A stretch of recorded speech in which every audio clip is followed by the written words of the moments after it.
servis jarayonida nima ishlar qilinishi haqida gapiraman. Ko'rib turganingiz bu zaryadlovchi. Zaryadlovchini chap tomonini ochib qo'yganman.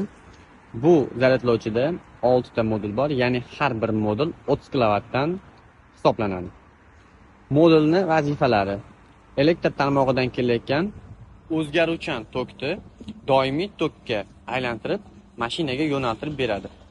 Demak, modul ishlab turgan vaqtda u o'ziga sovuq havoni tortib, o'zini sovutishi kerak. Bunda bu kelayotgan havoni tozalanishi uchun mana bu filtrlar qo'yilgan.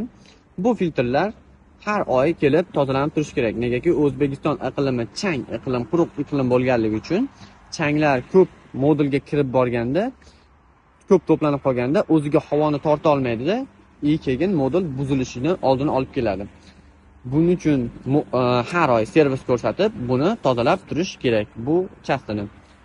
Demak, ko'rib turibsizki, modul ishlamasa, mashinaga kerakli quvvatni bera olmaydi. Misol uchun, hozir bu zaryadlovchimiz 180 kilovatni, bitta modul ishlamaydigan bo'lsa, qolgan modullar 150 kilovatga aylanib qoladi. Ikkita ishlamasa 120 kilovatga aylanib qoladi. Hozir hamma modul ishlab turibdi.